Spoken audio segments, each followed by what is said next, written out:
जय माँ। श्री माँ आनंदमयी प्रसंग। लेखक श्री अमूल्य कुमार जी दत्तगुप्त। हिंदी रूपांतर ब्रह्मचारिणी गुणिता जी। पंचम खंड उत्तरार्ध। पृष्ठ 72 72। ऑडियो 219 219। आज कुछ दिनों से शाम को पाठ के समय अन्य पुस्तकों के साथ हरि बाबा मेरी लिखी हुई श्री माँ आनंदमयी प्रसंग पाठ कर रहे हैं। इस पुस्तक में एक जगह लिखा हुआ है कि ज्योतिष बाबू भाई जी माता जी को कहते हैं, लोग आपको क्यों खिलाएंगे, पहनाएंगे एवं आपके साथ साथ घूमेंगे। यह पाठ करके कुछ आश्चर्यचकित होकर हरि बाबा जी ने माता जी से पूछा था, माता जी, भाई जी ने ऐसे कहा था। आज शाम को टहलते टहलते माताजी ने राजा साहब को यह बात बताते हुए कहा था। इस तरह की बातें भाई जी कभी कभी कहते थे। एक दिन हंसते हंसते मुझको कहा था, आप जो सबका खा रही हो, पहन रही है, यह सब आपका ऋण है। इसके बदले में आप किसको क्या दे रही हैं? यह ऋण आपको भी उतारना पड़ेगा। यह सुनकर मैंने कहा था, मैं किसी का कुछ खाती नहीं, पहनती नहीं, मैं किसी के साथ बात नहीं करती, इत्यादि। सभी की हंसी। अभय, मैंने आपको जो प्रश्न किया था उसका जवाब आज तक आप मुझे दे नहीं सकी। मैंने आपको कहा था कि आप जब सबको ही अपना गुरु कहती है, तब तो मैं भी आपका एक गुरु हूँ। आपने वह स्वीकार करने पर मैंने कहा था कि मैं गुरु की दृष्टि से आपको आदेश कर रहा हूं कि आप मुझे मुक्त कर दीजिए, परंतु उसका कोई जवाब आज तक नहीं मिला। माताजी हंसकर, जब यह बात हुई थी, यद्यपि तब इसका जवाब नहीं आया, किंतु अभी उसका जवाब दे रही हूँ। मैं कह रही हूँ कि अभय को देखकर, इस गुरु से उस तरह का आदेश नहीं मिला। यदि मिलता तो वह आदेश पालन हो जाता। सभी की हंसी। पंडित जी के कपड़े फाड़ने का उद्देश्य। 12 आषाढ़, रविवार, 26 जून 1949। आज शाम को पाठ के बाद माताजी जब टहल रही थी, तब माताजी से मैंने पूछा, माताजी, उस दिन अपने पंडित जी की धोती क्यों फाड़ दी? इस प्रश्न के समय स्वामी परमानंद जी वहां उपस्थित थे। उन्होंने कहा, माताजी, फटा कपड़ा देखकर ही ऐसा करती है। माताजी, मैंने ख्यालवश ऐसा किया। मैं, तुम्हारे ख्याल का तो अर्थ है, पंडित जी के मन में कष्ट होगा, क्या आप यह नहीं जानती थी? परंतु तब भी आपने उनकी धोती फड़वा दी। अवश्य ही इसका कोई कारण होगा। माताजी बाद में हंसते हुए कहती है, अंदर किसी प्रकार का कोई नुक्स रहने पर जैसे कहा जाता है, या तो उसको साफ कर लो, अन्यथा फाड़ कर फेंक दो।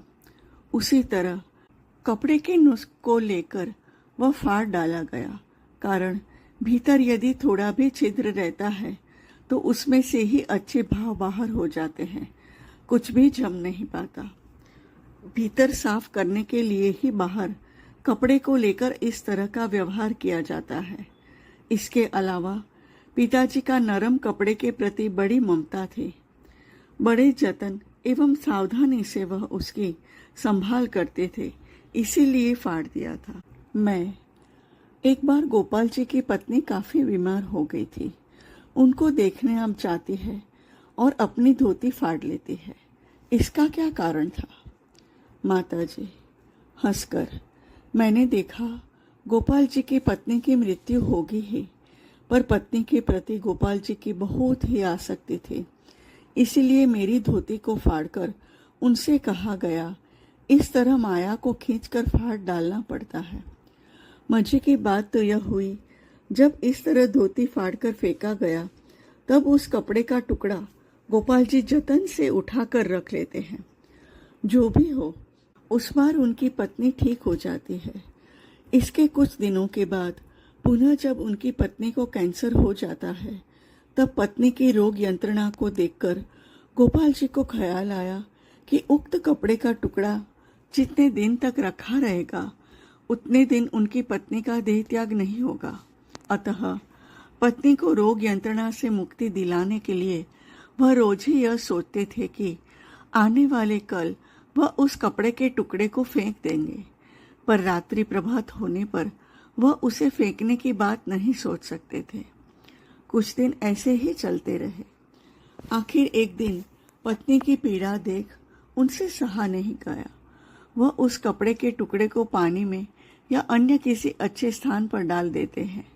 इसके बाद ही उनकी पत्नी की मृत्यु हो जाती है। यह सुनकर मैं खुकुनी दीदी से कहता हूँ, दीदी, माताजी ने किंतु इस बार गुप्त बात प्रकाश कर दी। माताजी के द्वारा धोती फाड़ने के कारण ही उस बार गोपाल जी की पत्नी को मृत्यु से राहत मिल गई थी। यह बात तो माताजी ने दूसरे ढंग से कह डाली। मेरी बात सुनकर माताजी, दीदी एवं उपस्थित जन सभी हंस पड़े। प्रणाम ग्रहण करने से शक्ति क्षय होती है या नहीं? 13 आषाढ़ सोमवार 27 जून 1949। आज सुबह जब माताजी के कमरे में जाकर बैठा तब उस कक्ष में अवधूत जी, अभय आदि को देखा। अवधूत जी किसी एक विषय की चर्चा कर रहे थे। बाद में सुना कि हरि बाबा ने एक दिन कहा था कि किसी को प्रणाम करने से उसकी शक्ति क्षीण होती है। अवधूत जी इसी संदर्भ में चर्चा कर रहे थे। उनके कथन का सारांश कुछ ऐसा था, किसी को प्रणाम करने पर उसके अहम भाव को पुष्ट करना होता है। इस अहम भाव को नष्ट करना ही साधना का उद्देश्य एवं लक्ष्य। साधक जब अहम भाव को विनष्ट करके अपने को निर्गुण कर लेते हैं, तभी भगवान उनके निकट सगुण होकर अपने को प्रकट करते हैं। अतएव किसी का भी अहम भाव पुष्ट करना भी जैसा है, उसकी शक्ति का क्षय करना भी वैसा ही है। इसी बात का सूत्र पकड़कर माताजी भी अपनी बात कहने लगी। माताजी कहती है, इस शरीर का देखा है, यदि कोई प्रणाम करता तो बिजली का स्पर्श होने पर जैसा धक्का लगता है, उसी प्रकार एक धक्का इस शरीर पर आकर पड़ता था। पैर से सिर तक मानो एक असहनीय ज्वाला होती थी।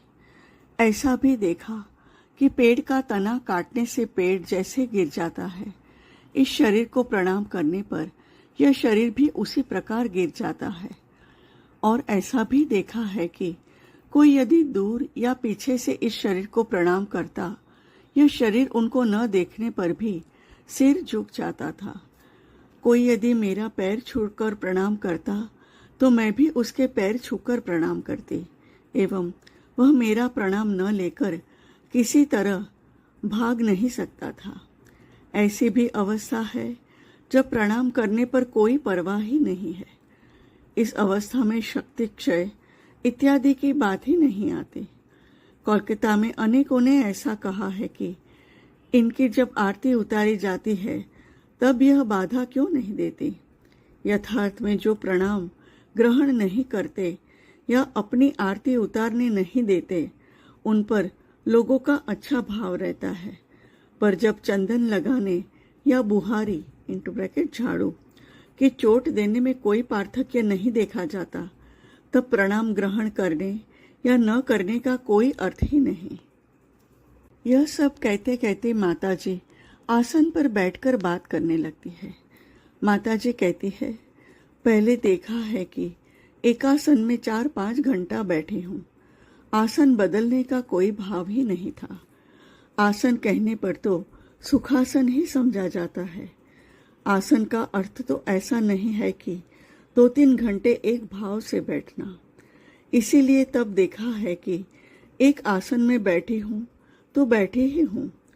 एक दिन हुआ क्या, मैं उसी तरह आसन में बैठी हूँ।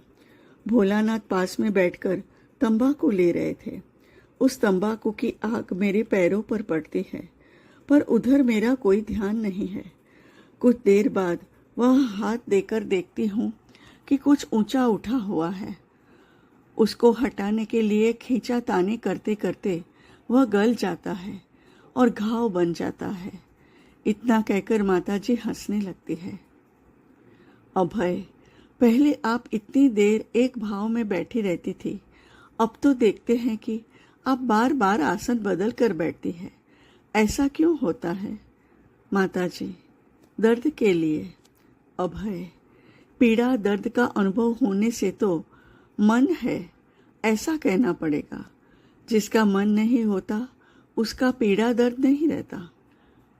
माताजी, यदि कहना चाहता है मन है तब है, और यदि सूक्ष्म मन, शुद्ध सत्व या दूसरा कुछ कहना चाहता है तब वही। यदि यह कहते हो एकमात्र शरीर है तब वही।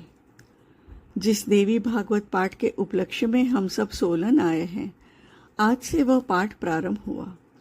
प्रातः काल महात्म्य का पाठ हुआ एवं शाम को उसका अर्थ कहा गया।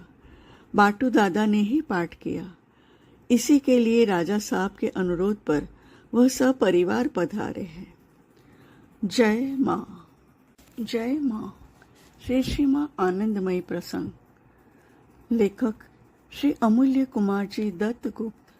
हिंदी रूपांतर ब्रह्मचारिणी गुणिता जी। पंचम खंड उत्तरार्ध। पृष्ठ 77 77। ऑडियो 221 221। 17 आषाढ़ शुक्रवार 1 जुलाई 1949। देवी भागवत पाठ का आज 5वां दिवस है। प्रतिदिन की भांति आज भी सुबह पाठ एवं शाम को उसकी व्याख्या हुई। आज दोपहर से ही आंधी की तरह हवा चल रही है। दोपहर के 1 बजे से 2-4 बूंद पानी बरस रहा है। पाठ जब समाप्त हुआ तब अच्छी बारिश होने लगी। चारों ओर पहाड़ है, गहरे नील वर्ण के। उनसे सटकर सफेद बादलों का झुंड उमड़ घुमड़ करता हुआ नजर आ रहा है। गगन भेदी बिजली चमक रही है। पहाड़ों में इस तरह का नजारा अति सुंदर है। पानी बरसने पर यहाँ ठंड का आविर्भाव होता है। हम सब ठंड से जकड़े हुए कमरे के भीतर बैठे हैं। जो लोग पाठ सुनने के लिए आए थे वह भी ठंड से ठिठुरते हुए हमारे कमरे के सामने बरामदे में खड़े हैं। बारिश के कम होते ही अपने घरों को जाएंगे।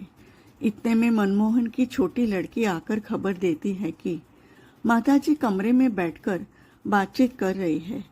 यह सुनते ही मैं बारिश में भीगता हुआ माताजी के कक्ष की ओर चल पड़ा। माताजी के शरीर पर औषधि की क्रिया। माताजी के कक्ष में पहुंचकर देखता हूँ कि एक पंजाबी सज्जन अपनी धर्मपत्नी के साथ माताजी के पास बैठे हैं। माताजी उनके साथ अपने शरीर की बात कर रही हैं। माताजी कह रही है, कुछ दिनों से पेट में एक वेदना चल रही है। पिछले 2 दिन काफी वेदना थी, यहाँ तक कि सांस लेने में भी पेट में दर्द होता था। आज थोड़ा कम है। राजा साहब डॉक्टर बुलवाना चाहते थे। मैंने निषेध किया था, पर देखो डॉक्टर अपने से ही आकर उपस्थित हुए। माताजी डॉक्टर से कहती है, आज तुम्हारे विषय में ख्याल हुआ था। तुम जिस प्रकार पगड़ी बांधकर आए हो ठीक उसी प्रकार ही देखा था। डॉक्टर संतुष्ट होकर कहते हैं, अच्छा ऐसी बात है। शरीर में जो ग्लानि होती है वह सब बातें माताजी डॉक्टर साहब से कहने लगती है। यह सब व्यथा वेदना लेकर माताजी पाठ में बैठती है। हंस हंस कर बातचीत कर रही है। यह देखकर डॉक्टर साहब कहते हैं, माताजी इस व्यथा वेदना के समय आपका मन कहाँ रहता है, जिस कारण आप इन सब का अनुभव नहीं करती है। माताजी इंटू ब्रैकेट सबको दिखाकर, यही तुम लोगों के बीच ही मेरा मन रहता है। माताजी की अस्वस्थता का वर्णन सुनकर डॉक्टर साहब ने कहा, मुझे लगता है शरीर के यह सब कष्ट विटामिन के अभाव से हो रहे हैं। माताजी, यह सबको दूर नहीं किया जा सकता। डॉक्टर इंटू ब्रैकेट जोर के साथ, हाँ दूर किया जा सकता है। कुछ दिन विटामिन खाने से ही यह सब चला जाएगा। डॉक्टर साहब की बात सुनकर हम सब हंसने लगते हैं। इतने में खुकुनी दीदी आती है। माताजी डॉक्टर की तरफ हाथ बढ़ाकर कहती है, देखो तो बुखार है या नहीं। डॉक्टर घड़ी निकालकर नाड़ी की गति देखने बैठ गए। कुछ देर देखकर कहते हैं, जी नाड़ी तो जरा तेज चल रही है। जेब से थर्मोमीटर निकालकर माताजी को लगाने के लिए कहते हैं। ऐसे समय खुकुनी दीदी बाधा देते हुए कहती है, भाई साहब लगा कर क्या होगा, थर्मोमीटर की कहानी बताती हूँ, सुनिए। ढाका में एक बार बहुत बीमार हुई। बुखार देखने के लिए थर्मोमीटर दिया गया था। थर्मोमीटर लेकर देखा गया कि 107 डिग्री बुखार है। उसके बाद 15-20 मिनट के अंतर पर थर्मामीटर दिया जा रहा था और प्रति बार अलग अलग तापमान आ रहा था। अतः माताजी को थर्मामीटर देकर कोई लाभ नहीं है। यह सुनकर हम सब हंसने लगते हैं, परंतु डॉक्टर की बड़ी इच्छा थी कि वह एक बार थर्मामीटर लगा कर देखे। माताजी अपने बाहों का मध्य भाग दिखाकर कहती है, पिताजी यहाँ थर्मामीटर लगाने से चलेगा? डॉक्टर, जी चलेगा। माताजी ने हाथ को मोड़कर बाहों के भीतर थर्मामीटर रखा, पर बुखार का कोई तापमान नहीं आया। इतने में सुंदरलाल पंडित जी सिर पर पगड़ी बांध कर आते हैं। परमानंद स्वामी जी को साथ लेकर आए हैं। पंडित जी की वेशभूषा देखकर उपस्थित सभी लोग हंसने लगे। माताजी को थर्मामीटर देते देख पंडित जी भी अपने शरीर का तापमान देखने की इच्छा से थर्मामीटर लगाना चाह रहे थे। यह देखकर परमानंद स्वामी जी डॉक्टर से कहते हैं, पंडित जी का सब कुछ ही अद्भुत है। माताजी ने जब थर्मामीटर लगाया है तब पंडित जी को तो लगाना ही पड़ेगा। एक दिन क्या हुआ कि यहाँ देवी भागवत का पाठ करने के लिए काशी से एक पंडित जी आए हैं। माताजी ने उनके पैर में औषधि लगाकर मालिश करने के लिए एक बालक को भेजा और उसको यह कह दिया गया कि पंडित जी के पैरों में तेल मालिश करने के बाद उसे रुई से बांध दिया जाए। वह बालक गलती से सुंदरलाल पंडित के पास गया और उनको कहा कि माताजी ने उनके पैर में मालिश करने के लिए तेल भेजा है। पंडित जी ने भी बिना कुछ कहे अपने स्वस्थ पैरों पर उस मालिश को स्वीकार किया। मालिश के उपरांत जब उनके पैर रुई लपेट कर बांध दिए गए तब भी पंडित जी ने यह नहीं कहा कि उनके पैरों में कोई दर्द नहीं है। इंटू ब्रैकेट सभी की हंसी। डॉक्टर को माताजी की चिकित्सा के लिए उत्सुक देखकर माताजी डॉक्टर को लक्ष्य करके कहने लगी, एक बार एक महिला को लेकर घूमने निकली थी। तब डॉक्टर पंत के साथ मुलाकात हुई थी। वहां भी एक बार पेट में खूब दर्द हुआ था। ऐसा लगता था कि पेट में एक जगह पर मानो एक पत्थर बैठा कर रखा हो। यह देख डॉक्टर पंत ने मुझे दवाई देना चाहा। मैंने उनको कहा, यदि 3 दिन के भीतर यह दर्द न जाए तब आपकी दवाई लूंगी। 3 दिन बाद देखा गया कि दर्द बिल्कुल ही नहीं है। डॉक्टर पंत आकर यह देख दवा क्या देंगे। दूसरे दिन पुनः दर्द हुआ, पर पहले से कम।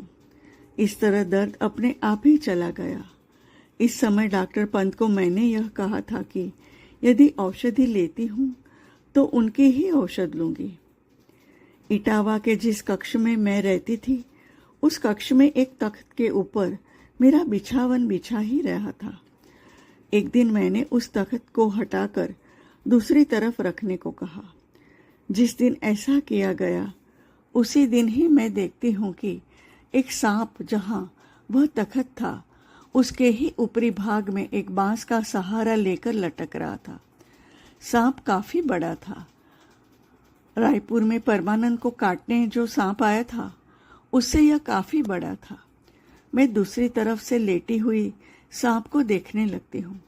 सांप जहाँ था वहां से एक गौरैया नीचे गिरती है। आज यदि बिछावन हटाया नहीं जाता तो यह चिड़िया मेरे पैरों पर ही गिरती। देखा, विष से चिड़िया काली पड़ गई। थोड़े दिन बाद मुझे ज्वर होना आरंभ हुआ। पहले पहल ज्वर थोड़ी देर तक रहता था, बाद में वह अधिक समय तक रहने लगा। किंतु इस समय जब तक ज्वर रहता था तब तक ही बिछोने पर पड़ी रहती थी। इसके बाद ही चलना फिरना जो करना है करती थी। ऐसा भी होता था कि सबके साथ बैठकर भली भांति बातचीत कर रही हूँ, तब कुछ भी नहीं, परंतु जैसे ही बिछोने पर जाकर लेटी वैसे ही ज्वर प्रबल वेग से आया एवं उसका पूर्ण वेग शरीर की कपकपी इत्यादि के रूप से प्रकाश पाने लगा। मेरी यह हालत देखकर इन लोगों ने मुझे क्विनाइन देने का निश्चय किया। भोलानाथ ने सपने में देखा कि मुझे एटिप्रिन दिया गया है। तब डॉक्टर पंत को बुलवाया गया। उन्होंने आकर एटिप्रिन दिया। उसके फलस्वरूप ज्वर चला गया। यह सच है, पर हृदय की धड़कन अत्यंत बढ़ गई। यहाँ तक कि धोबी के धुले हुए कपड़ों की कसमसाहट सुनने पर भी धड़कन चलने लगती थी। यह देख डॉक्टर पंत रोने लगते हैं और कहते हैं कि मुझे और कभी औषधि नहीं खिलाएंगे। बाद में इस शरीर की क्रिया होने पर समस्त उपसर्ग अपने आप कम हो गए। यह सब क्रियाएं होने के बाद जब मैं शांत भाव से पड़ी थी, डॉक्टर पंत ने उस समय का मेरा चेहरा देखकर कहा था कि माताजी 15-16 की किशोरी की भांति लग रही है। जय माँ।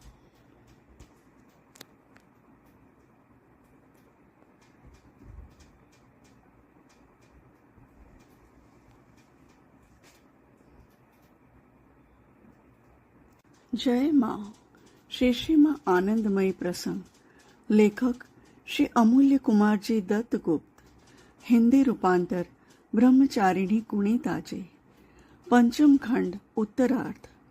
पृष्ठ 81 ऑडियो 222 222। यह सब क्रियाएं होने के बाद जब मैं शांत भाव से पड़ी थी, डॉक्टर पंत ने उस समय का मेरा चेहरा देखकर कहा था कि माताजी 15-16 की किशोरी की भांति लग रही है। और एक बार मसूरी से नीचे आई हूँ। हरिद्वार होकर अन्यत्र जाना है। मार्ग में भयानक पेट दर्द आरंभ होता है। हरिद्वार पहुंचने पर डॉक्टर पंत मुझे अपने घर ले जाते हैं। दर्द बहुत ही विकट था, जिस कारण पूरा शरीर काला पड़ गया था। ऐसा लगता था कि मानो पेट में एक पत्थर जमकर बैठा है। शरीर का कोई भी अंश स्पर्श करने पर दर्द से बेहाल हो जाती थी। डॉक्टर पंत ने बेलेडोना देकर एक पट्टी लगा दी। इन दिनों स्वामी अखंडानंद हरिद्वार आए। तब 2 सिविल सर्जन बैठकर चर्चा करने लगते हैं कि अब क्या किया जाए। उन्होंने पट्टी खोलने की कोशिश की, पर खोल नहीं सके, कारण दर्द के लिए बदन को छूना भी संभव नहीं हो रहा था। उन्होंने निश्चय किया कि दूसरे दिन दोपहर को मुझे नींद का इंजेक्शन लगाया जाएगा। इधर मेरी सांसों की गति बहुत ही खराब हो गई। यह देखकर खुकुनी बिना खाए मेरे पास बैठकर रोने लगती है। इसके बाद सांस और भी जोर जोर से चलने लगी। सांस की गति ऐसी तीव्र थी जिस कारण पैर से सिर तक हिलने लगा। यह देख उन लोगों ने सोचा यह शायद नाभि श्वास है, एवं इसके बाद सब समाप्त। इधर सांसों के साथ नाना प्रकार की क्रिया होकर शरीर उलट पलट होने लगा। दर्द के कारण जिस शरीर को स्पर्श करना संभव नहीं था, वही शरीर नाना प्रकार की क्रियाओं के माध्यम से उठकर बैठ गया तथा इसी तरह पूर्ण रूप से स्वस्थ हो जाता है। शरीर का काला रंग दूर हो जाता है एवं पहले से अधिक उज्जवल लगने लगता है। इसके बाद डॉक्टर पंत देखते हैं कि बंदर की तरह काले रंग का एक जंतु कमरे से निकलकर गंगा में जाकर कूद पड़ता है। उन्होंने दूसरे दिन मुझसे इस जंतु के बारे में पूछा। मैंने उनको कहा कि उन्होंने रोग की मूर्ति ही देखी है। डॉक्टर, भिन्न भिन्न रोग की भिन्न भिन्न मूर्ति रहती है? माताजी, हाँ। डॉक्टर, क्या मूर्तियां हमारे भीतर प्रवेश कर जाती है? माताजी, नहीं, कोई भी मूर्ति शरीर में प्रवेश कर जाती है ऐसा नहीं है, मूर्तियों का प्रकाश मात्र होता है। डॉक्टर, अभी रोग के समय आपका चेहरा काला हो गया था, उसका कारण उस काली मूर्ति ने भीतर प्रवेश किया था तभी तो। माताजी हंसने लगती है। खुकुनी दीदी डॉक्टर से कहती है, यह रोग मूर्ति क्या माताजी से अलग है? सभी मूर्ति माताजी की ही मूर्ति है, इसीलिए एक एक समय माताजी में एक एक मूर्ति का प्रकाश होता है। पंजाबी डॉक्टर का परिचय खुकुनी दीदी से पूछने पर पता चला, इनका नाम डॉक्टर हंसराज है। यह माताजी के पास पहले भी आ चुके हैं। पति पत्नी शिमला में रहते हैं। अभी किसी निर्जन स्थान के लिए जमीन देख रहे हैं, जहां मकान बनवाकर पति पत्नी ध्यान, जप, साधन, भजन लेकर रहेंगे। विवाह के बाद से पति पत्नी मित्रवत जीवन यापन कर रहे हैं, यह भी आज से 7-8 वर्ष से। मैंने दीदी को कहा, यदि यह माताजी को पहले से जानते हैं तो माताजी को विटामिन खाने की बात क्यों कही? और माताजी भी रोगी बनकर यहाँ दर्द वहाँ दर्द यह सब दिखाते हुए कितने निरुपाय भाव से कहती है, यह सब क्या जाता नहीं है? और डॉक्टर साहब तुरंत आत्मविश्वास के साथ कहते हैं, हाँ हाँ, विटामिन खाने से सब ठीक हो जाएगा।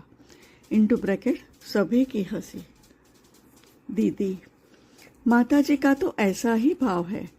डॉक्टर देखते ही रोगी बनकर बैठ जाती है एवं उनके भाव के साथ एक भाव होकर बात करना प्रारंभ करती है। कितनी ही बातें इस तरह होती है। इंटू ब्रैकेट सभी की हंसी। माताजी, एक लड़की मेरे पास आती थी। उसका बड़ा मन था कि उसके पति भी मेरे पास आवे, पर पति किसी तरह नहीं आएंगे, इसलिए उसके मन में बड़ा दुख था। उसके पति डॉक्टरी करते थे। एक दिन बहुत समझा बुझा कर वह पति को मेरे पास भेजती है। डॉक्टर केवल पत्नी की बात को रखने के लिए मेरे पास आते हैं, पर दूर खड़े रहते हैं। मन ही मन निश्चय किया था कि इस तरह थोड़ा रुककर वह चले जाएंगे। मेरी आंखों में आंख पड़ते ही उनको पास बुलाकर अपने रोग की बातें उनसे करने लगती हूँ। अब उनका उत्साह देखे कौन। इस तरह काफी समय व्यतीत हो गया। इतनी देर तक पति को मेरे साथ बातचीत करते देख पत्नी आनंद से झूम उठती है। इंटू ब्रैकेट सभी की हंसी। 18 आषाढ़ शनिवार 2 जुलाई 1949। आज सुबह स्नान तथा नाश्ता के उपरांत देवी भागवत पाठ में कुछ देर जाकर बैठा। कुछ देर बैठा ही था कि श्रीमान विष्णु आकर मुझे सूचना देते हैं कि माताजी एवं दीदी मुझे बुला रही हैं। यह सुनकर मैं तुरंत माताजी के कक्ष में पहुंचता हूँ। माताजी को प्रणाम करते ही माताजी मुस्कुराते हुए खुकुनी दीदी को लक्ष्य करके मुझे कहती है, उसका जो कैसा भाव है, यह थोड़ा भी कुछ होते ही कहती है, अमूल्य दादा को बुला कर लाती हूँ। तुम्हारे गुरु भाई श्रीयुत सुरेंद्रनाथ बंदोपाध्याय ने आज से प्राय 6 महीने पूर्व कुछ प्रश्न किए थे, उसका जवाब लिखा गया है। दीदी अब वही तुमको सुनाना चाह रही है। माताजी की बात सुनकर दीदी के प्रति कृतज्ञता से मेरा मन भर आया। श्रीयुत सुरेंद्रनाथ बंदोपाध्याय मेरे परिचित है।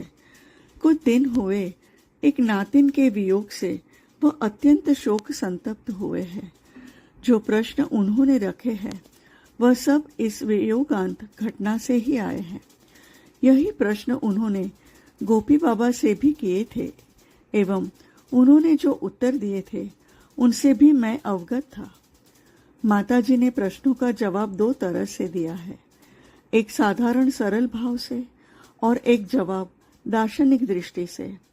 एक ही बात को उन्होंने 2 तरह से एवं 2 दृष्टिकोण से रखी। इन उत्तर श्रृंखला को पढ़ते समय माताजी ने कहा था, यदि ख्याल में आए तो इन प्रश्नों का जवाब और भी अनेक भाव से दिया जा सकता है। यहाँ प्रश्न एवं उत्तर श्रृंखला यथाक्रम दे रहा हूँ। श्रीयुत सुरेन बाबू के प्रश्न एवं माताजी के जवाब। प्रश्न 1, क मानव मानव में संपर्क क्या है एवं उनके विच्छेद से कष्ट क्यों होता है? ख.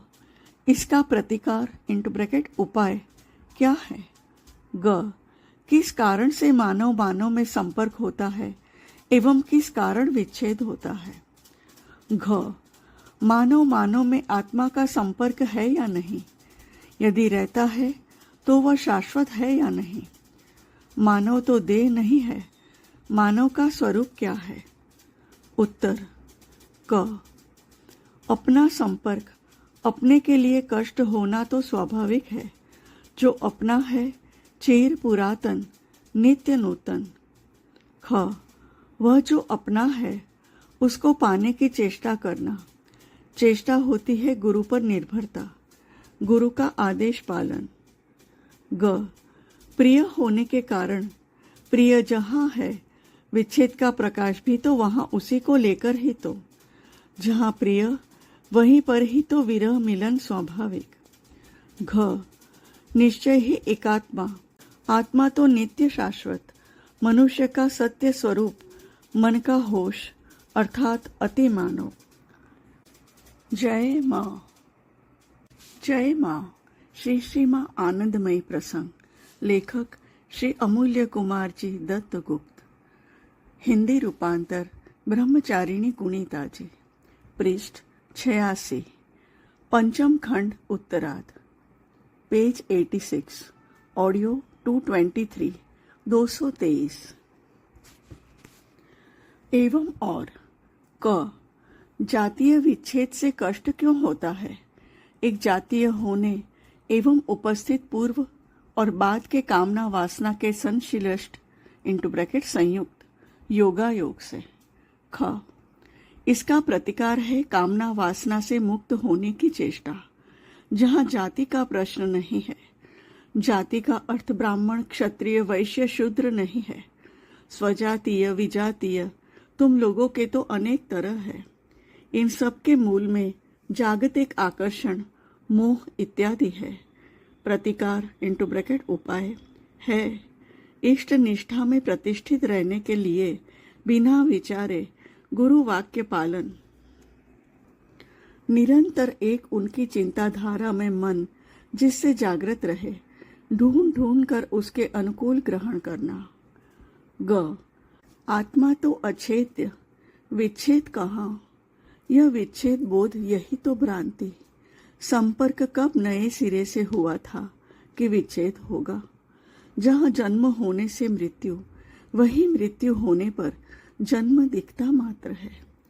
आत्मा तो नित्य अमृत, उस अमृत तत्व के लिए ही गुरु का आश्रय। घ. मनुष्य का जहाँ देह का प्रश्न नहीं है कहकर लिखा है, वहाँ तो विदेह शुद्ध बुद्ध मुक्त शाश्वत स्वरूप की ओर तो वही। जहाँ वही, वहाँ कर्म योगायोग में ही संपर्क दिखता मात्र है। प्रश्न 2. जगत का जो भी देखते हैं वह तो अधिक दिन नहीं रहता, पर वह सच लगता है एवं आनंद देता है, एवं हम लोग उसी तरह व्यवहार करते हैं। यद्यपि अभाव होगा ही एवं होने पर कष्ट भी मिलेगा। इसका उपाय क्या है? अच्छे गुण संपन्न व्यक्ति को देखकर आनंद होता है। क्या ऐसी कोशिश करनी चाहिए कि आनंद ना हो, या इसको बिल्कुल ही नहीं देखने की कोशिश की जाए? यह तो संभव नहीं है। उत्तर: जगत है ना, स्थिति नहीं है। इसीलिए सामयिक देखना, फिर अनदेखना। अरे एकमात्र सत्य ही तो। सत्य रूप में भासमान होना तो स्वाभाविक, एवं आनंद आना भी स्वाभाविक। सत्य जहाँ, आनंद तो वहीं, सामयिक हो या स्थायी भाव से ही हो। जगत के अभाव के भीतर गति जब तक उसके फलस्वरूप भोग भी स्वाभाविक। उनके अभाव में ही एकमात्र स्वभाव जागरण की आशा। जिस स्वभाव जागरण में यह अभाव मुक्त सत्वगुण का आश्रय लेने की कोशिश करनी चाहिए। वह तो सच्चिदानंद स्वरूप आनंद प्रकाश तो स्वाभाविक है। वे ही निराकार, वे ही साकार, जल और बर्फ जैसे। गुण में निर्गुण में वही तो। जहाँ गुण और गुणातीत, गुण निर्गुण का कोई प्रश्न नहीं, वही प्रकाश तो चाहिए। जहाँ उनके गुण का लीला खेल, जहाँ प्राकृत जड़ अप्राकृत स्वभाव। स्वाभाविक प्राकृत जगत का जो खेल है, उसके भीतर जो गति, उसी को ही जगत कहा जाता है। गति जहाँ, वहाँ स्थिति नहीं है। इसीलिए सुख दुख भी सामयिक देखा जाता है और नहीं भी देखा जाता है। सत्य मानकर जो मन में होता है, वह सत्व गुण का ही एक प्रकार आभास प्रकाशमान, क्योंकि वह तो पुनः मिथ्या हो जाता है, ऐसा प्रतीत होता है। यदि वास्तव में किसी के भीतर असली सत्य जागृत होता है, तो वही स्वयं ही सत्य स्वरूप भगवान ही प्रकाशित, सर्व रूप में, सर्वभाव में आभास प्रकाश का भी जहाँ कोई प्रश्न नहीं है। कष्ट से मुक्त होने का उपाय इष्ट लाभ की चेष्टा, एकमात्र हरि कथा ही कथा, और सब वृथा व्यथा। अच्छे गुण संपन्न व्यक्ति को देखकर आनंद होता है। यह जो बाबा ने लिखा है, अच्छे गुण का अर्थ क्या है? अच्छा गुण तो एकमात्र जो भगवान को पाने की कोशिश करता है, उसी का संग तो ग्रहणीय। यदि कोई पूरा निसंग होकर एकमात्र भगवत प्राप्ति की कोशिश निरंतर करता है, उसके लिए दूसरा संग इत्यादि का प्रश्न नहीं आता। इसका कारण यह है कि वह तो एकमात्र सत्य संग में ही है, उसको और संग आश्रय का प्रयोजन नहीं होता।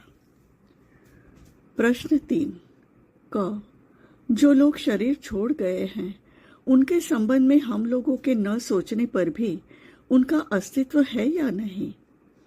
ख उनके साथ इस जागृत जगत में जो लोग हैं, उनके भीतर क्या आत्मिक संपर्क रहता है? ग मृत्यु के बाद जन्म न होने तक किस अवस्था में कहाँ रहते हैं? क्या उस अवस्था में चेतना रहती है? रहने पर अन्य आत्मा के साथ योग होता है? उत्तर क हाँ, अस्तित्व तो है ही, शरीर छोड़ जाने पर भी है।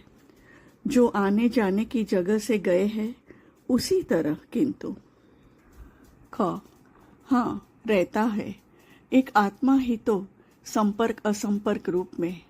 ग जो जैसा स्तर प्राप्त करता है, स्तर के अनुरूप चेतन अवचेतन का विशेष प्रकाश। हाँ, संख्या जहाँ सभी संभव। एवं और क जन्म मृत्यु पूर्व जन्म पर जन्म जहाँ प्रकाश, वहीं पर गतागति भाव से कर्म रूप में प्रकाश मात्र। ख आत्मा तो एक असंग, संबंध असंबंध, यह प्रश्न तो उठ ही नहीं सकता। जहाँ जीव प्रकृति, वहाँ बद्ध भाव का आदान प्रदान प्रकाश मात्र। जो बद्ध है वही जीव है।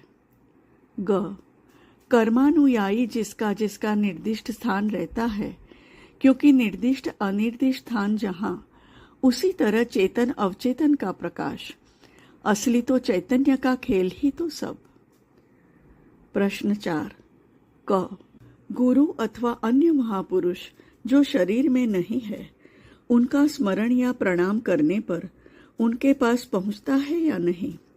ख श्री गुरुदेव के संबंध में यदि कोई चिंता नहीं भी करता, तब भी उनकी दृष्टि हम लोगों के ऊपर रहती या नहीं? उत्तर क अवश्य ही, दोनों में ही पहुंचती है, बेतार और क्या। ख हाँ, है अकाट्य। एवं और क एक बार जहाँ गुरु, उनका शरीर रहे न रहे, शिष्य के साथ आदान प्रदान सर्वक्षण, जैसे प्रत्यक्ष भाव से, वास्तविक महापुरुष के पक्ष में भी तद्रूप ही। ख प्रकृत गुरु जो सर्वक्षण हाथ पकड़े हुए हैं, कोई चिंता में रखे ना रखे, और चिंता करवाता कौन है? वह परम गुरु ही तो सब। वह जो करवाते हैं, उनके पास पहुंचोगे इसीलिए तो। वह जब सूत्र खींचकर पकड़ते हैं, तब ही उनके चरणों में मस्तक झुक जाता है। अपने आप तो मस्तक उनके चरणों के नीचे रखने का सामर्थ्य नहीं है। गुरु का आदेश सर्वक्षण पालनीय। आदेश पालन की जितनी तीव्र गति उतना ही प्रत्यक्ष सन्निकट। प्रश्न 5। हमने तो अपने आप को सृष्टि नहीं किया, कोई सृष्टा तो है। यदि हम लोग किसी के द्वारा सृष्ट है तो हमारा जो कुछ भी है वह तो उसी सृष्टिकर्ता का है। फिर भी हम दुख, कष्ट या सुख क्यों पाते हैं? गीता (= 10वां अध्याय) कहती है, मत चिंता मदगत प्राणा रमन्ति च। यह तो निश्चय ही सत्य है, पर हम लोग मच्चिता मदगत प्राणा क्यों नहीं हो पाते एवं वैसे बनकर चिरकाल तक उनकी बात क्यों नहीं कह सकते हैं? मेरे पास इससे बड़ी कोई आशा नहीं है। उत्तर, सब कुछ सृष्टिकर्ता का है। इसका जहां प्रकाश हुआ, दुख कष्ट का प्रश्न ही नहीं। कर्तृत्व (= कर्तापन) में ही दुख और सुख। इसीलिए सृष्टिकर्ता को जानने की कोशिश करना कर्तव्य। जन्म मृत्यु जहां वहां विच्छेद स्वाभाविक। यह आवरण जब तक, सृष्टिकर्ता का आदर्श भी तब तक। जगत के विषय वासना का आवेष्टन रहने के कारण घर बड़ा हो गया, यह आशा छोटी है। एवं और सृष्टिकर्ता को न जानने पर अर्थात अपने को नहीं जानने के कारण जगत का यह सुख दुख। इसीलिए केवल उनको जानने की कोशिश निरंतर सृष्टा के सानिध्य एवं ध्यान योग में न रहने का कारण है एकमात्र मलिन दुरंत (= भयंकर) विषय वासना का आवरण। उनकी बात क्यों नहीं कह सकता हूँ? जिसका यह भाव थोड़ा भी जागा है, यह भी उनकी ही करुणा। पूर्ण जागरण के लिए सर्वदा सत्संग में उनकी चर्चा, जप, ध्यान इत्यादि में दीर्घ समय देने की चेष्टा। अपने को 24 घंटे में बांध लेना पड़ता है, छेद ना रहे, कारण वह अछेद्य आत्म प्रकाश चाहिए। तो यह जो स्वयं अपना ही स्वरूप, बाबा कौन किसका पुत्र, कौन किसकी कन्या, कहाँ जन्म कहाँ मृत्यु। जय माँ। जय माँ। श्री माँ आनंदमयी प्रसंग। लेखक श्री अमूल्य कुमार जी दत्तगुप्त। हिंदी रूपांतर ब्रह्मचारिणी गुणिता जी। पृष्ठ 91 ऑडियो 223 223। प्रश्न 6। मुक्ति क्या है? सभी तो कहते हैं भगवत प्राप्ति ही सबका उद्देश्य है। भगवान महाचैतन्य है, उनको पाना तो महाचैतन्य अवस्था है। वह क्या मनुष्य के लिए होना संभव? वैसी भक्ति क्या हम लोगों की हो सकती है? उत्तर, विषय वासना कर्मादि से मुक्त अर्थात अपने को जानना प्रभुदास रूप में हो, पूर्ण अंश रूप में हो, आत्म रूप में ही हो, सर्वांगीण। हाँ, चेतन लाभ तो करना ही पड़ेगा, अर्थात अपने भीतर जो चैतन्य है उसको प्रकाश करना होगा। सच्चिदानंद स्वरूप वही तो उसमें प्रकाश होते हैं। भक्ति श्रद्धा होकर ही रहती है। एवं और मुक्ति क्या है? स्वरूप प्रकाश, अपने को पाना, सर्वांगीण पूर्ण मानुष (= मनुष्य) अर्थात मन का होश, वही असली मानुष। जहाँ उस महाचैतन्य का प्रकाश, वहाँ मनुष्य में हो सकता है या नहीं, यह प्रश्न कहाँ। जहाँ शिव और शालिग्राम विग्रह, वहाँ शिला कहाँ। भक्ति रूप में तो वे ही स्वयं प्रकाश होते हैं। प्रेम रूपा वही एकमात्र। वह परम भक्ति एवं प्रेम प्राप्ति की कोशिश मनुष्य मात्र का ही कर्तव्य। प्रश्न 7। उपाय तो सभी कह रहे हैं, उनका नाम करो, उनके लिए उत्कंठित हो। कोशिश, हमारे द्वारा जो कोशिश होती है उसमें कभी थोड़ी थोड़ी आशा होने पर भी वह तो नहीं रहती, केवल उत्कंठा ही सार है। जिनकी हम संतान है, अति क्षुद्र इंटू ब्रैकेट छोटे शिशु से भी असहाय है हम, वह क्या कृपा नहीं करेंगे? हमारा क्या कोई नहीं है? उत्तर, प्रयास उत्कंठा रूप में तो वही प्रकाश, यह तो उनकी ही कृपा। एवं और उनके इंटू ब्रैकेट सबके मुख में उनकी ही प्राप्ति का उपाय प्रकाशित हो रहा है। उनके लिए उत्कंठा जिसकी होती है वही तो मंगल, उत्कंठा ही उनको पाने का रास्ता। असहाय का सहाय एक भगवान, उनकी करुणा कृपा अजस्त्र वर्षित हो रही है। पात्र को उल्टा न रखते हुए थोड़ा पकड़ने की तरह पकड़ो, जैसा होने पर ही तो वह उस धारा के माध्यम पकड़ में आते हैं। कोई रहने पर उसका प्रकाश कहाँ? कुछ रहने पर कुछ नहीं होता। जहाँ कुछ नहीं, कोई नहीं, वहीं पर एकमात्र स्वयं वही। और सर्व रूप में कोई, कुछ रूप में भी एकमात्र वही तो। उस बोध के लिए अपने को शून्य करके रखना, कारण वह प्रकाश होंगे इसीलिए। प्रश्न 8। दुनियादारी में जो लोग तन मन एवं श्रद्धा प्रेम से सेवा करते हैं, उनके मंगल के लिए इष्ट के निकट प्रार्थना करने पर क्या बंधन होता है? उत्तर, उनके निकट जो भी लेकर जाना होता है, उनके पास जाना होता है, इसीलिए मुक्ति की आशा। यद्यपि उनके लिए ही उनके पास जाना, यही विशेष मंगल कर। एवं और वास्तव में जहाँ तन मन समर्पण एवं पूर्ण श्रद्धा प्रेम दान, वही तो उनका प्रकाश। परंतु उचित यह है, मंगलमय का जो विधान है उसी को आनंद से स्वीकार करने की कोशिश। हाँ, दुर्बल मन के लिए वह कुछ लेकर उनके निकट जाना चलता है। यद्यपि उनके पास न जाने से तो यह लेकर जाना भी अच्छा है। भविष्य में और भी बड़ी आशा। अरे, बंधन है तभी तो चुन चुन कर किसी के लिए मंगल प्रार्थना। असली मंगल क्या है? परम पद प्राप्ति का उपाय दिखा देना। ऐसी मंगल प्रार्थना तो अच्छी है, वांछनीय। वह तो करुणामय का गुरु रूप में प्रकाश। प्रश्न 9। माताजी ने किसी समय कहा था, और आना जाना क्या अच्छी बात है? हम लोग आते जाते क्यों है? इसका पर्यावसान कहाँ है? आना जाना क्या हमारी इच्छा पर निर्भर है या कोई जबरदस्ती भेजते एवं ले जाते हैं? उत्तर, आना जाना कर्माधीन है। इसीलिए कहा गया था, आने जाने से मुक्त होने के लिए ही उसी प्रकार के कर्म करने की बात कही गई थी। यद्यपि सब कुछ ही उनकी इच्छा से हो रहा है, परंतु इसका बोध इंटू ब्रैकेट ज्ञान तो नहीं है।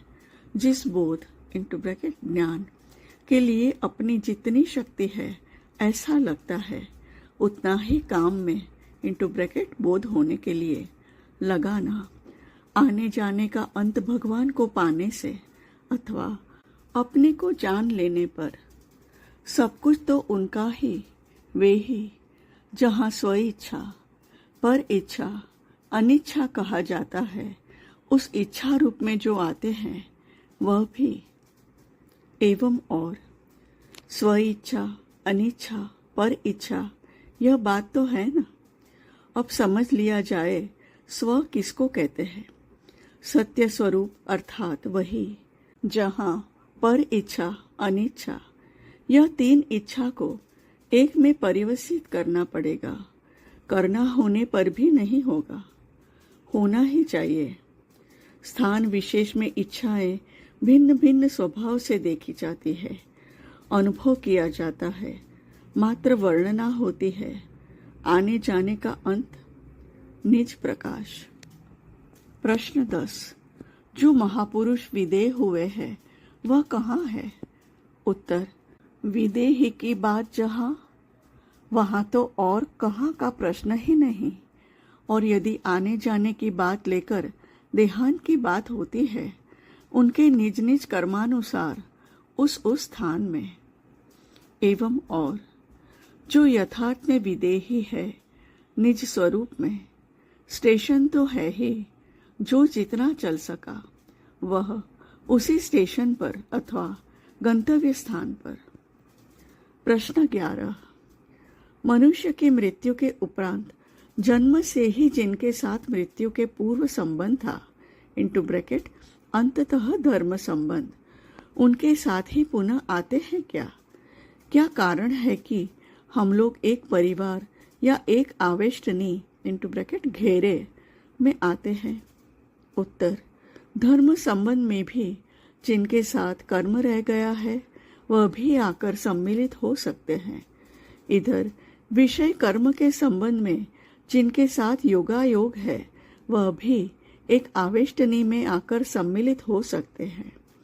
एवं और जीव का जिस जिस स्थान में आना जाना सभी कर्म सूत्र में, कर्म सूत्र रहने से ही आने जाने का प्रश्न, नहीं रहना अर्थात निज निज स्थान प्राप्त, आने जाने की और जगह कहाँ? चिट्ठी पढ़ना हो जाने के बाद दूसरी बातें होने लगती है। पंडित दादा का देवी भागवत पाठ एवं उनका हिंदी उच्चारण का तरीका देख यहाँ अनेकों के मन में संदेह हो रहा है कि वह बंगाली है या नहीं। माताजी ने कहा, बाटू के साथ विंध्याचल में सोलन के राजा साहब की पहली मुलाकात हुई थी। इनके हिंदी बोलने के ढंग से राजा साहब आश्चर्यचकित हो गए थे। देहरादून में इनका भागवत पाठ सुनकर राजा साहब ने मन ही मन इनसे ही यहाँ देवी भागवत पाठ करवाने का निश्चय कर लिया। इसीलिए बाटू का यहाँ आना। कुकुनी दीदी कहती है, इसी प्रकार लोगों की प्रसिद्धि हो जाती है, पर वह समझ नहीं पाते कि किसकी कृपा से यह हो रहा है। माताजी ने बाटू दादा को विंध्याचल बुला लिया था, तभी तो राजा साहब के साथ उनकी मुलाकात होती है। दो भाई राम रसायन जो पाठ करते थे उनकी ही बात लीजिए। त्रिगुणा दादा पहली बार इन दोनों भाइयों को हमारे पास ले आते हैं। काशी आश्रम में उनके द्वारा पहली बार रामायण का पाठ होता है। यह माताजी से प्रार्थना करते थे, माताजी हम दरिद्र ब्राह्मण हैं, हम अर्थ चाहते हैं। इसके अनंतर कुछ दिन माताजी के साथ परिभ्रमण करने की प्रार्थना की। माताजी ने अनुमति दे दी। कोलकाता आश्रम में पहली बार उनके पाठ का आयोजन किया गया। उनका पाठ सुनकर माताजी के भक्तगण अपने घरों में उनका पाठ करवाने लगे। पहले पहले पाठ के लिए 10 रुपये दक्षिणा मांगी जाती थी। दिल्ली में यह दक्षिणा 30 रुपये रखी गई। आखिर 2 घंटे पाठ की दक्षिणा 50 रुपये पर पहुंची। इस प्रकार दोनों भाई महीने में प्राय 1000 रुपये तक कमाने लगे। उनका घर द्वार नहीं था। उन्होंने जमीन खरीद कर मकान बनाया। हालत अच्छी हो जाती है। बाद में एक बार जन्मोत्सव के अवसर पर कोलकाता आश्रम में रामायण गाने के लिए उनको कहा जाता है, तब वह 10 रुपये दक्षिणा में गाने के लिए स्वीकृति नहीं देते हैं। इधर मैं भी उनको 10 रुपये से अधिक नहीं देने वाली। आखिर यद्यपि उन्होंने गाया, पर यह भी कह दिया कि दीदी अब हम आपके यहाँ 10 रुपये दक्षिणा में गा नहीं सकेंगे। इतना पैसा कमाकर उन्होंने सोचा था कि वह अपने गुणों के कारण इतना सब कर सके हैं। कुछ दिन बाद ही दोनों भाइयों में से एक की मृत्यु हो जाती है एवं इसके साथ ही गायन भी ठप हो जाता है। अब पुनः पहले की हालत हो जाती है। अब माताजी के पास आकर कितना रोना धोना करते हैं। जय माँ, जय माँ। श्री माँ आनंदमयी प्रसंग। लेखक श्री अमूल्य कुमार जी दत्तगुप्त। हिंदी रूपांतर ब्रह्मचारिणी कुणिता जी। पंचम खंड उत्तरार्ध। पृष्ठ 97 97। ऑडियो 224 224। महापुरुषों का आचरण अनुकरणीय नहीं। मैं आपके व्यवहार से आपको पकड़ना बड़ा कठिन है। पूरण की जिस रात मृत्यु होती है उसी दिन ही शाम को आप उसको देखने जाकर कहती है, पथ्य खाओ, ऐसा होने पर जल्दी जल्दी अच्छे होंगे। यह सुनकर कौन यह सोच सकता है कि पूरण उसी रात आखिरी सांस लेने वाला है। इंटू ब्रैकेट सब हंस पड़ते हैं। माताजी इंटू ब्रैकेट मुस्कुराते हुए, अच्छा, यदि 2-1 महीने या 2-1 साल बाद उसकी मृत्यु होती तब तो तुम लोगों के मन में कोई संशय नहीं जागता। उसी रात मृत्यु होती है इसलिए तुम लोग यह बात कर रहे हो, परंतु मेरे लिए तो समय नाम से कुछ नहीं है। एक मुहूर्त इंटू ब्रैकेट क्षण, जैसा साल भी वैसा। सोच लो, जिस समय मैंने वह बात कही थी उस समय से लेकर मृत्यु के पूर्व क्षण पर्यंत उसको शांति देने के लिए यदि यह बात कहती हूँ तो क्या वह बात कोई मायने नहीं रखती। जब कोई काम किया जाता है या कोई बात कही जाती है उसके अनेक अर्थ इंटू ब्रैकेट मायने रह सकते हैं। इसीलिए कहा जाता है कि महापुरुषों का उपदेश सुनना पर उनका आचरण अनुकरण नहीं करना, कारण उनके कार्यों में अनेक विधाएं रह सकती है। वह पकड़ना इंटू ब्रैकेट समझना कठिन है, अतः उनके कार्य को देखकर उस पर विचार करने पर भूल होगी ही। किंतु विचार आना स्वाभाविक है। हम लोग तो भगवान को विचार करके ही लेंगे, इंटू ब्रैकेट स्वीकार करेंगे। माताजी, हाँ, यह सब अवस्था इंटू ब्रैकेट स्थिति की बात है। ऐसी अवस्था है जहाँ विचार आएगा ही, यह सब स्पष्ट देखा जाता है। इसीलिए मैं कहती हूँ कि जो जिस अवस्था से जो कहते हैं उस अवस्था में वह संपूर्ण सत्य है।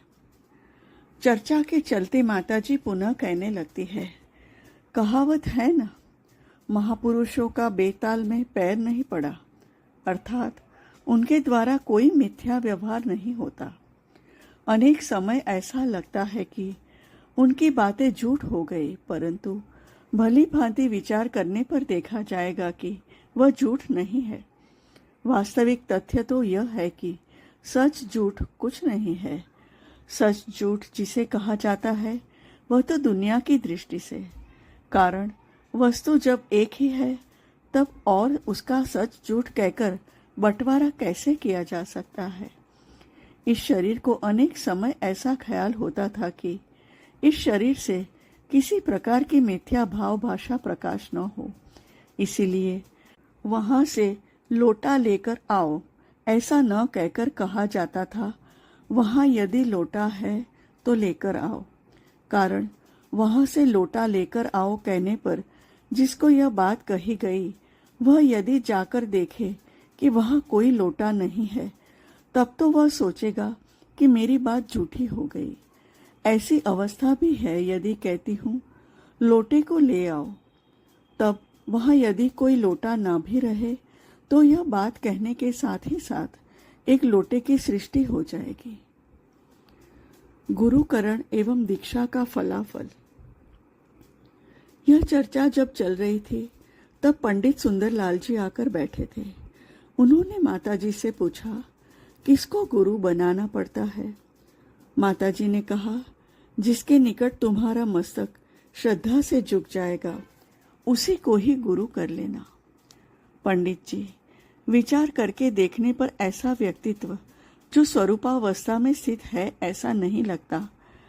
कितने ही तो देखे पर किसी को भी देखकर ऐसा नहीं लगता कि उन्होंने उस अवस्था को प्राप्त किया है, अतः विचार न करना ही अच्छा है।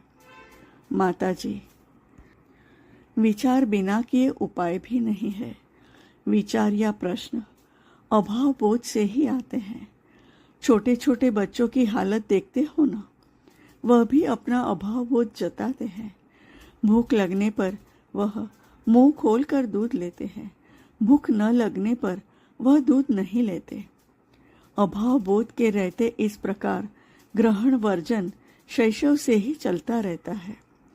बच्चा जब बड़ा होने लगता है तब यह क्या वह क्या इस तरह के प्रश्नों से वे अपने ज्ञान की प्यास को मिटाने का प्रयास करते हैं। इसके बाद आता है यौवन। तब सृष्टि करने का आनंद, आनंद से ही सृष्टि होती है ना। फूल की कलियों के लिए भी ऐसा ही होता है। कली जब खिलने लगती है तब वह खिलकर फूल बनने के लिए जो आवश्यक है वह धूप हवा से संग्रह कर लेती है। भगवान को जानने की इच्छा भी अभाव रूप में प्रकट होती है। यहीं पर गुरु का प्रयोजन। दुनिया के रास्ते में चलने पर जैसे ग्रहण वर्जन के भीतर से ही चला जाता है, धर्म पथ में भी वैसा। इसीलिए देखा जाता है कि लोग एक गुरु से दूसरे गुरु के पास जाते हैं। उसके बाद दीक्षा, यह भी अनेक रूप में होती है। ऐसी दीक्षा भी है जिसके प्राप्त होने पर सभी अभाव बोध चले जाते हैं। केवल अभाव बोध ही चले जाते हैं ऐसा नहीं, साथ ही साथ स्थूल शरीर का भी लोप हो जाता है। कारण मैंने देखा है कि अनेक मूर्ति इस शरीर के निकट आई है एवं इस शरीर द्वारा एक वाक या शब्द निकलने के साथ ही साथ वह सब शून्य में विलीन हो जाती है।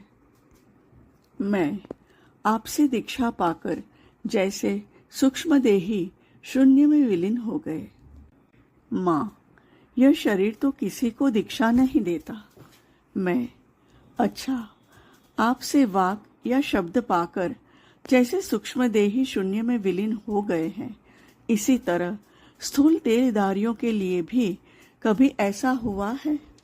माताजी इंटू ब्रैकेट हंसकर, यह बात अभी कहने को नहीं आ रही है। इंटू ब्रैकेट सभी की हंसी। ऐसी दीक्षा भी है जिसके फलस्वरूप शिष्य ने जो कुछ पाया है उसका अनुभव करते रहते हैं। अर्थात गुरु ने उनके भीतर जो आग जलाई है वह जलती रहती है। ऐसा भी होता है कि यह आग कुछ दिन जलने के बाद बुझ जाती है। यह जो कहा गया, इसमें भी अनंत प्रकार की अवस्था रह सकती है। ऐसी दीक्षा भी होती है जिसके फल की कुछ उपलब्धि शिष्य कर सकता है, पर ऐसा न होने पर भी गुरु के निर्देशानुसार सुबह शाम उनका काम करने के लिए पिपासा जागती है। यद्यपि दूसरे समय वह आनंद के साथ दुनिया के कामकाज करते हैं। अनेकों की यद्यपि पिपासा नहीं जागती, परंतु सांझ सवेरे काम करते जाते हैं। कोई तो किसी तरह इस काम को पूरा कर लेते हैं, कोई टहलते टहलते ही संध्या वंदन का काम कर लेते हैं, कोई तो उसे एकदम से त्याग देते हैं। इसी प्रकार कुछ दिन जाने पर किसी महापुरुष का संग प्राप्त कर अथवा किसी को भी आध्यात्मिक कामकाज करते देख वह पुनः नियम से कामकाज करना प्रारंभ करता है। इस तरह कुछ दिन काम करने के उपरांत उसमें किसी प्रकार की अनुभूति के न होने के कारण पुनः छोड़कर बैठ जाते हैं। दीक्षा के बाद इस प्रकार की नाना अवस्थाएं होने पर भी ऐसा नहीं सोचना चाहिए कि दीक्षा, बीज या शक्ति नष्ट हो जाती है।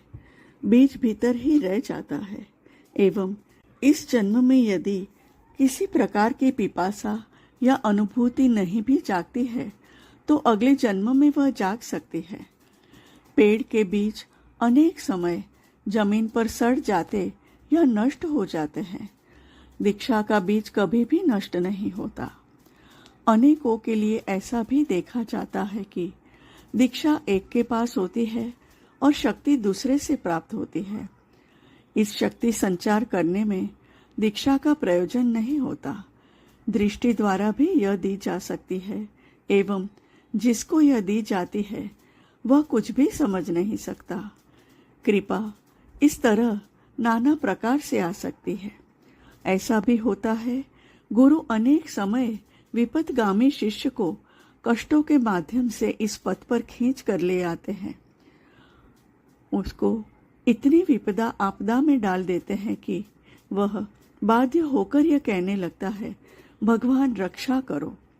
इसको भी भगवान की कृपा माननी पड़ेगी। अनुग्रह एवं निग्रह इन दोनों प्रकार से ही कृपा आ सकती है। 10 जन्म में जिसको भोगना पड़ेगा, गुरु निग्रह के मार्ग से उसको 1-2 जन्म में ही समाप्त कर देते हैं। इसीलिए अनेक समय देखा जाता है कि दीक्षा ग्रहण के बाद से ही नाना प्रकार की सांसारिक बाधाएं उपस्थित होती है।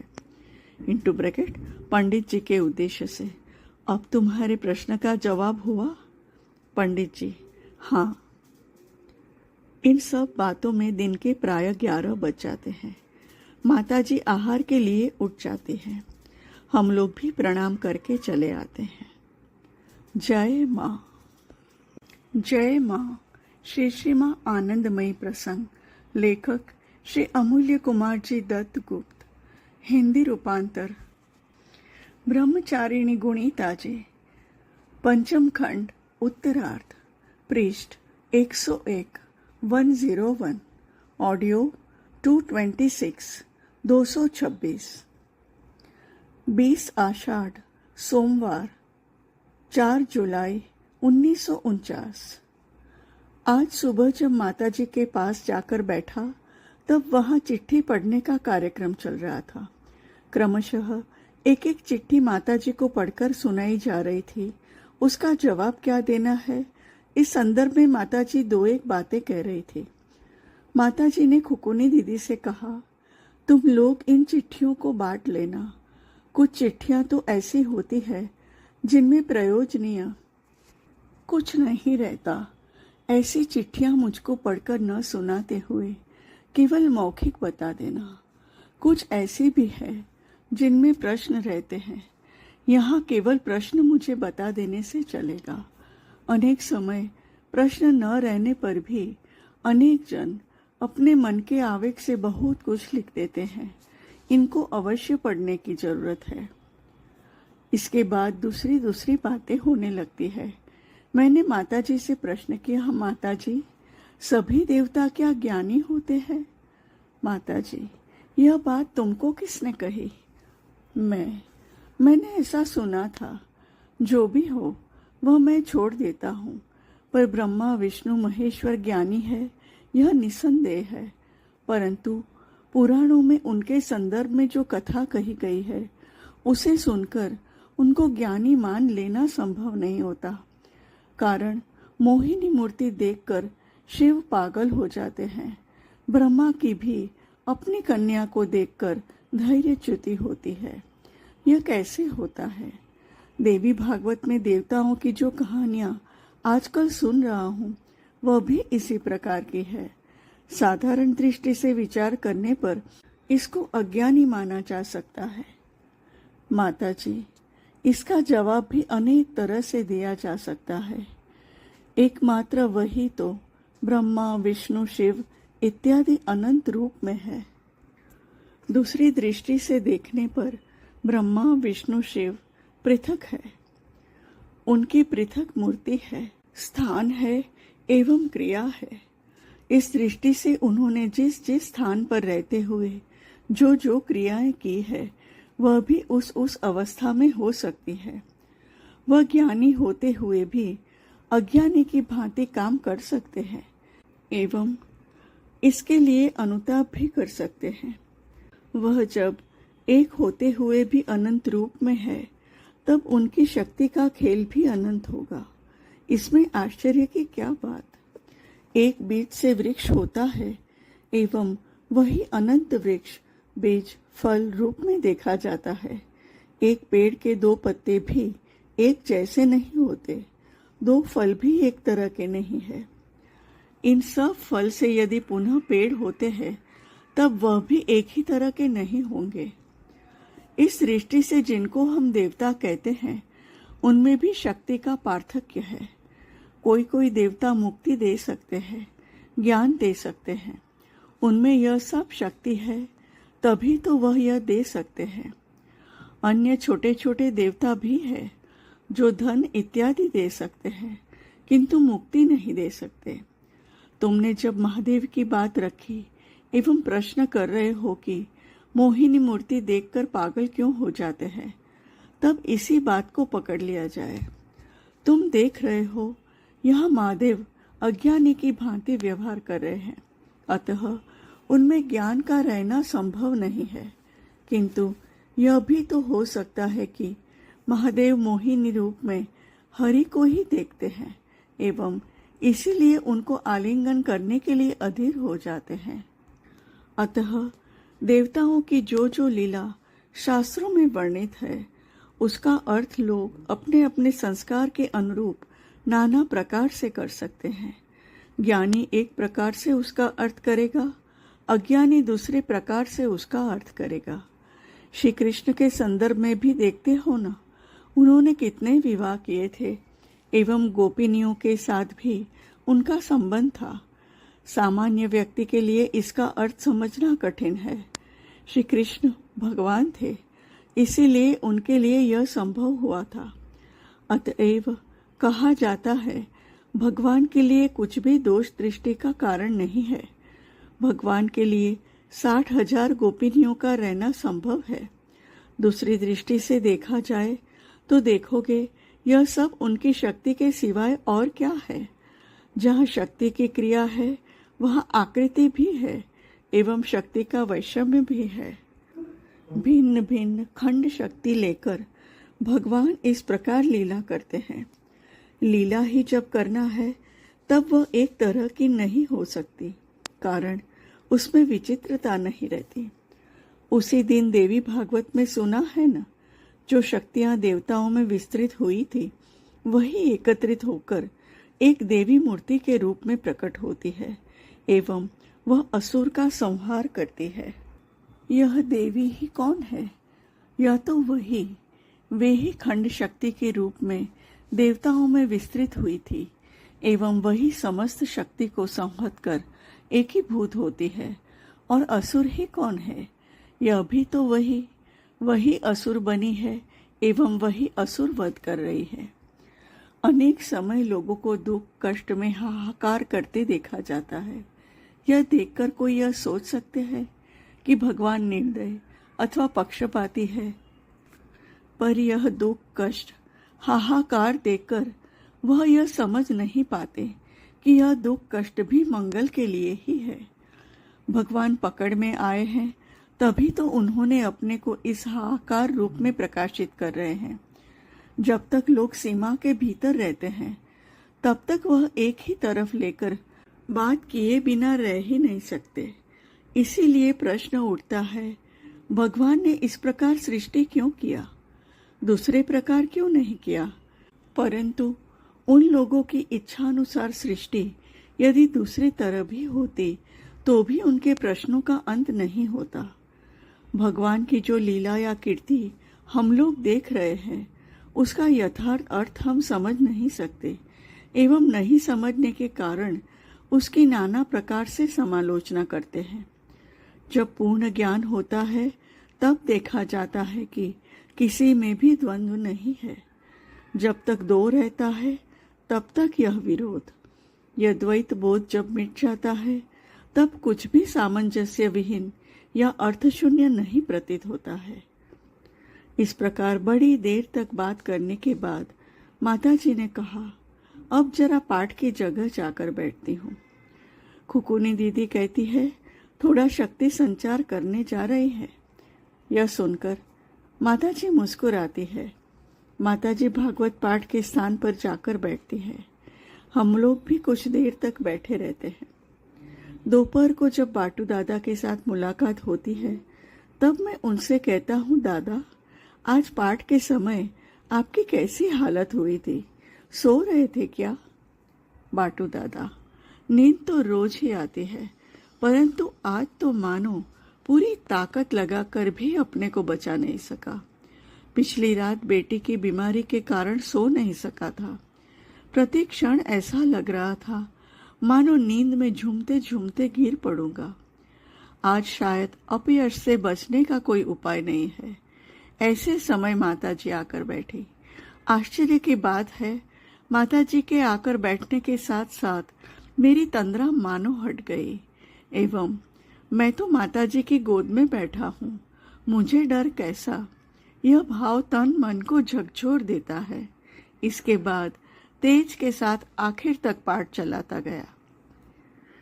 उपवित धारण की विधि। 21 आषाढ़ मंगलवार 5 जुलाई 1949।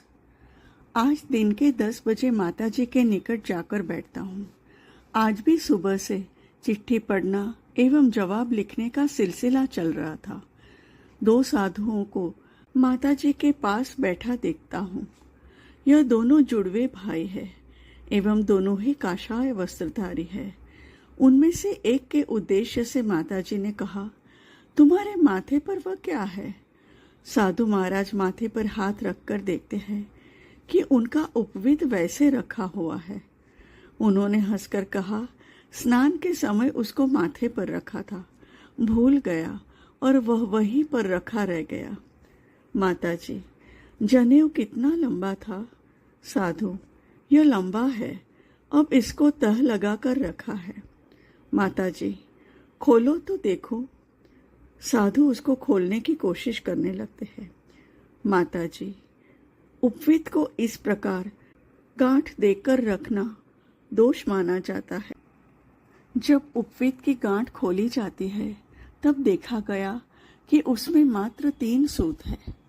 माताजी, यह यज्ञोपवीत मात्र 3 दिन चलता है। जनेऊ में कम से कम 6 सूत होने चाहिए। यद्यपि नियम है 9 सूत रखने का, 3 अपने लिए, 3 उत्तरीय के रूप में और 3 किसी ब्राह्मण का अचानक जनेऊ टूट जाने पर उसकी सहायता करने के लिए।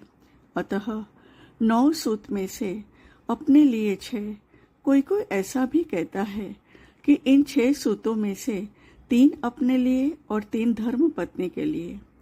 जनेऊ का यदि एक तार भी टूट जाता है तो भी पूरा जनेऊ किसी काम का नहीं रहता। यह हुए उपवीत धारण के सामान्य नियम। यद्यपि इसका तत्व अलग है। तुम्हारे माथे पर लपेटे हुए सूत को देखकर मेरे ख्याल में आया था कि यह जनेऊ है और यह ठीक नहीं है। जय माँ।